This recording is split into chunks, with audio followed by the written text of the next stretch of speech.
HSC ও সমমানের পরীক্ষা নিয়ে আরো জানাতে ঢাকা, চট্টগ্রাম ও বগুড়া থেকে আছেন সহকর্মীরা। শুরুতে রাজধানীর তেজগাঁও থেকে যোগ দিচ্ছেন সহকর্মী নূরে আলম।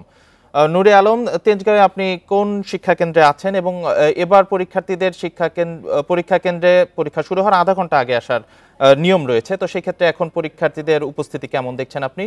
কেন্দ্রের পরিবেশ কেমন দেখছেন? আমি সরকারি বিজ্ঞান কলেজ কেন্দ্রে রয়েছি। আজকের চিত্র যদি বলি, সকাল থেকে তীব্র যানজট, সেই সঙ্গে বৃষ্টি, ব্যাপক ভোগান্তিতে পড়তে হচ্ছে পরীক্ষার্থীদেরকে। আমি দেখেছি বেশ কয়েকজন পরীক্ষার্থী একদম ভিজে গিয়েছে এবং তারা দূর দূরান্ত থেকে এই কেন্দ্রে আসছে পরীক্ষা দিতে এবং তাদেরকে তীব্র ভোগান্তিতে পড়তে হচ্ছে এখানে। সেই সঙ্গে আমি অভিভাবকদের সাথে কথা বলেছিলাম। অভিভাবকরা আমাদেরকে জানিয়েছেন যে তারা ব্যাপক ভোগান্তিতে পড়ছেন, কারণ অফিস সময় এবং পরীক্ষার সময় কাছাকাছি হওয়াতে রাস্তায় অফিসমুখী মানুষের চাপ, পরীক্ষার্থীদের চাপ, সেই সঙ্গে ঈদের ছুটি শেষে গত সপ্তাহে শিক্ষা প্রতিষ্ঠান খুলেছে। সব মিলিয়ে আজকের তীব্র যানজটে এই শিক্ষার্থীদেরকে ব্যাপক ভোগান্তিতে পড়তে হয়েছে। আরেকটি বিষয় জানিয়ে রাখি যে বন্যার কারণে সিলেট বিভাগের পরীক্ষা স্থগিত করা হয়েছে। সিলেট শিক্ষা বোর্ড, মাদ্রাসা ও কারিগরি শিক্ষা বোর্ডের যে সিলেট অঞ্চলের পরীক্ষার্থী রয়েছে তাদের পরীক্ষা শুরু হবে 9 জুলাই থেকে। স্বাভাবিক রুটিনেই তাদের পরীক্ষা হবে এবং তাদের স্থগিত হওয়া পরীক্ষাগুলো স্বাভাবিক রুটিন অনুযায়ী লিখিত পরীক্ষা শেষ হওয়ার পরে, অর্থাৎ 11 আগস্টের পরে তাদের এই স্থগিত হওয়া পরীক্ষাগুলো সম্পন্ন হবে। বোর্ড আমাদেরকে জানিয়েছে যে পরীক্ষা আগে পিছনে শুরু হলেও ফলাফল একসাথে দেওয়া হবে, অর্থাৎ পরীক্ষা শেষ হওয়ার 60 দিনের মধ্যেই ফল প্রকাশ হবে। এবার বিকেল 5টায় শিক্ষামন্ত্রী এইচএসসি পরীক্ষার বিষয়ে সংবাদ সম্মেলন করবেন আন্তর্জাতিক মাতৃভাষা ইনস্টিটিউটে। সেই সঙ্গে জানিয়ে রাখি যে আবহাওয়া অফিসের যে পর্যবেক্ষণ, তাতে করে তারা কিন্তু জানিয়েছে যে আগামী 7 দিন রাজধানী সহ দেশের বিভিন্ন জায়গায় বৃষ্টি হতে পারে। তাই এই ভোগান্তি শুধু আজকেরই নয়, যদি আগামীকাল বৃষ্টি হয় সেই সম্ভাবনা রয়েছে। শিক্ষার্থীদের এই ভোগান্তি কিন্তু কমছে না।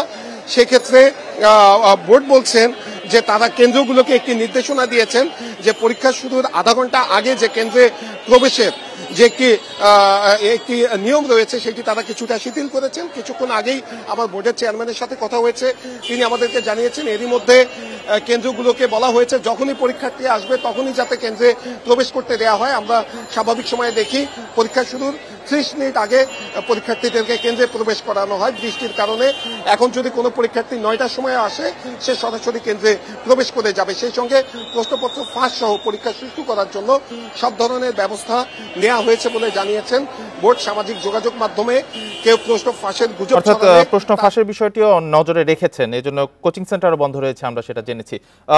নূরে আলম, আপনি সাথেই থাকবেন। এবার বগুড়া থেকে জানাবেন সহকর্মী জজিফ হোসেন। জজিফ হোসেন, রাজধানীতে যেটি দেখছিলাম যে বৃষ্টির কারণে কিছুটা ভোগান্তিতে পড়েছেন পরীক্ষার্থীরা। বগুড়ার পরীক্ষা কেন্দ্রের কি পরিস্থিতি জানাবেন? সকাল থেকে কিন্তু বগুড়াতেও একই অবস্থা দেখতে পেয়েছি, যে তীব্র যানজটের কারণে এবং একই সাথে যে গুড়ি গুড়ি বৃষ্টি শুরু হয়েছে এবং বিভিন্ন এলাকায় আমি খোঁজখবর নিয়ে জানতে পেরেছি যে বৃষ্টি কিন্তু শুরু হয়ে গেছে। তো এই ক্ষেত্রে আসলে শিক্ষার্থীরা যারা আসছেন কেন্দ্রে তাদের কিন্তু বেশ ভোগান্তি পোহাতে হচ্ছে। আপনি দেখতে পাচ্ছেন যে এই কেন্দ্রগুলোর আশেপাশে কিন্তু তীব্র যানজটের সৃষ্টি হয়েছে এবং শিক্ষার্থী থেকে অভিভাবক থেকে শুরু করে সবাই কিন্তু এই রাস্তার মধ্যে অবস্থান করায় এই গাড়ি কিন্তু ঠিকমতো যাতায়াত করতে পারছে না, যার কারণে কিন্তু এই যানজটের কারণে এবং গুড়ি গুড়ি বৃষ্টির কারণে কিন্তু শিক্ষার্থীরা ভোগান্তিতে পড়েছেন। তো আমি একটি বিষয় জানিয়ে রেখেছি, বগুড়াতে কিন্তু এইবার 62টি কেন্দ্রে মোট 33,942 জন শিক্ষার্থী পরীক্ষায় অংশগ্রহণ করবেন। এর মধ্যে কিন্তু কারিগরি, এছাড়া সাধারণ শিক্ষায় এবং মাদ্রাসা শিক্ষার্থীরা রয়েছেন। এখানে আমি জেলা প্রশাসনের সাথে কথা বলেছি, তারা যেটি জানিয়েছেন যে নিরাপত্তার স্বার্থে প্রত্যেকটি কেন্দ্র কিন্তু নির্বাহী ম্যাজিস্ট্রেট যারা রয়েছেন তারা পরিদর্শন করবেন।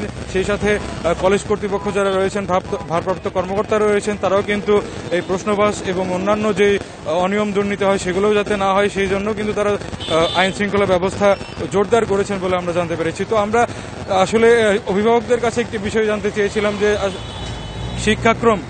শিক্ষাক্রম নিয়ে আসলে কতদূর কি তাদের প্রত্যাশা ছিল কিংবা শিক্ষার্থীরা কিভাবে প্রিপারেশন নিয়েছে। তারা বলছেন যে যেহেতু এই শিক্ষাক্রমটি নতুন, সেই শিক্ষাক্রমে কিন্তু তেমন একটা অভ্যস্ত না হওয়ার পরেও এই শিক্ষার্থীরা কিন্তু তাদের যথেষ্ট চেষ্টা করেছেন যাতে ঠিকভাবে পরীক্ষা দিতে পারেন, এবং আশা করা যাচ্ছে যে আসলে সব কিছু ঠিক থাকলে ভালোভাবে এই পরীক্ষাটি অনুষ্ঠিত হবে। এবং আগামী 11 আগস্ট পর্যন্ত কিন্তু সব ধরনের কোচিং বন্ধ করে দেওয়া হয়েছে বগুড়ায়, আর এরপরে কিন্তু ব্যবহারিক পরীক্ষা শুরু হবে বলে আমরা 11 আগস্ট পর্যন্ত কোচিং বন্ধ রাখা হয়েছে। জজিফ হোসেন, আপনি সাথেই থাকবেন। এবার চট্টগ্রাম থেকে জানাবেন সহকর্মী আহসান রিটন। রিটন, বৃষ্টি ও যানজটের কারণে আমরা দুই জায়গায় দেখলাম ঢাকা ও বগুড়ায় কিছুটা ভোগান্তিতে শিক্ষার্থীরা। চট্টগ্রামের কি অবস্থা এবং কতটি কেন্দ্রে কত সংখ্যক পরীক্ষার্থী অংশ নিচ্ছেন জানাবেন। দেখুন, ঢাকা এবং বগুড়া থেকে আমার সহকর্মী যেমনটা জানাচ্ছিলেন, আজকে চট্টগ্রামও একই অবস্থা। আমরা আসলে দেখছি যে গতকালকে রাত থেকে টিপটিপ বৃষ্টি হচ্ছিল এবং সেটি আজকে ভোর থেকে একেবারে কখনো মুষলধারে কখনো টিপটিপ, এই মুহূর্তে আসলে বলা যেতে পারে যে মুষলধারে বৃষ্টি হচ্ছে। এবং আপনি দেখতেই পাচ্ছেন যে এই যে বৃষ্টি, এটির কারণে আসলে যে সমস্ত শিক্ষার্থী পরীক্ষা দেওয়ার জন্য চট্টগ্রামের যে সমস্ত কেন্দ্রে যাচ্ছেন তাদের আসলে চরম যে ভোগান্তি সেটি বলাই যেতে পারে। আপনি দেখতে পাচ্ছেন যে আসলে অনেকটা কাক ভেজা হয়ে কেউ কেউ একেবারে পুরোপুরি ভিজে তারা প্রতিটি তাদের কেন্দ্রে আসছেন এবং পরীক্ষা দেওয়ার জন্য ব্যস্ত হয়ে গেছেন।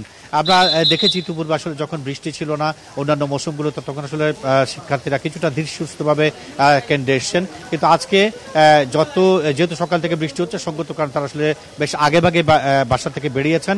তারপর আমরা যেটি দেখছি সেটি হচ্ছে রাস্তায় প্রচণ্ড যানজটের তৈরি হয়েছে এবং সেই কারণে শিক্ষার্থীদেরকে আসতে বেশ কিছু ব্যাগ পেতে হচ্ছে। আপনি জানেন যে গত বছর ঠিক এইচএসসি পরীক্ষার শুরুর দিন চট্টগ্রামে পাহাড় ধসের ঘটনা ঘটেছিল, সেখানে 2 জন মারাও গিয়েছিল এবং চতুর্দিকে জলাবদ্ধতা তৈরি হয়েছিল এবং সেই কারণে চট্টগ্রাম শিক্ষা বোর্ড আসলে পরীক্ষা 1 ঘন্টা পিছিয়ে দিয়েছিল, অর্থাৎ 1 ঘন্টা বাড়তি সময় দিয়েছিল যাতে শিক্ষার্থীরা যেখানে যারা আটকে আছেন তারা যেন এসে পরীক্ষায় অংশ নিতে পারেন।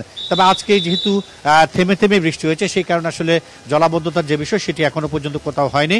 এই মুহূর্তে পরীক্ষার যে যত রকমের প্রস্তুতি আছে সবকিছু বোর্ড নিয়েছে।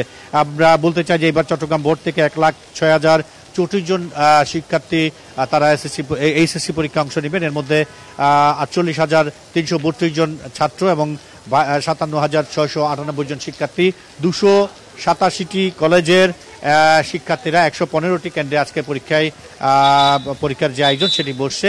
তো এখন পর্যন্ত আসলে যেহেতু সকাল থেকে থেমে থেমে বৃষ্টি হচ্ছে, একটানা বৃষ্টি হয়নি, সেই কারণে এখনো পর্যন্ত বড় রকমের জলাবদ্ধতার খবর আমরা পাইনি। তো পরীক্ষা যাতে নির্বিঘ্নভাবে নেওয়া যায়, কেউ যাতে অশুদ্ধ উপায় অবলম্বন করতে না পারে এবং অন্য কোনো রকম অপ্রীতিকর ঘটনা যাতে ঘটতে না পারে সে বিষয়টিকে মাথায় রেখে চট্টগ্রাম শিক্ষা বোর্ড কর্তৃপক্ষ যত ধরনের ব্যবস্থা নেওয়ার সবকিছু তারা নিয়েছেন। এবং পরিস্থিতি যদি অনুকূল থাকে হয়তো আজকে সঠিক সময়ে পরীক্ষা শুরু হবে এবং শিক্ষার্থীরা নির্বিঘ্নে নিশ্চিন্তে পরীক্ষা দিতে পারবেন। এবং পরীক্ষা শুরু হওয়ার পর যদি বোর্ড থেকে আমাদেরকে আনুষ্ঠানিকভাবে জানানো হয় তখন আমরা বুঝতে পারবো যে ঠিক কতজন শিক্ষার্থী আজকে দুর্ভোগের কারণে তারা পরীক্ষা অংশ নিতে পারেনি, কারা অংশ নিয়েছেন। এ হচ্ছে চট্টগ্রাম কলেজ থেকে আমার কাছে এসএসসি পরীক্ষার বিষয় এখন পর্যন্ত সর্বশেষ। আর কিছুক্ষণের মধ্যেই শুরু হতে যাচ্ছে এইচএসসি পরীক্ষা, অর্থাৎ সকাল 10টার দিকে। এ বিষয়ে ঢাকা, চট্টগ্রাম ও বগুড়া থেকে জানাচ্ছিলেন আমাদের সহকর্মীরা।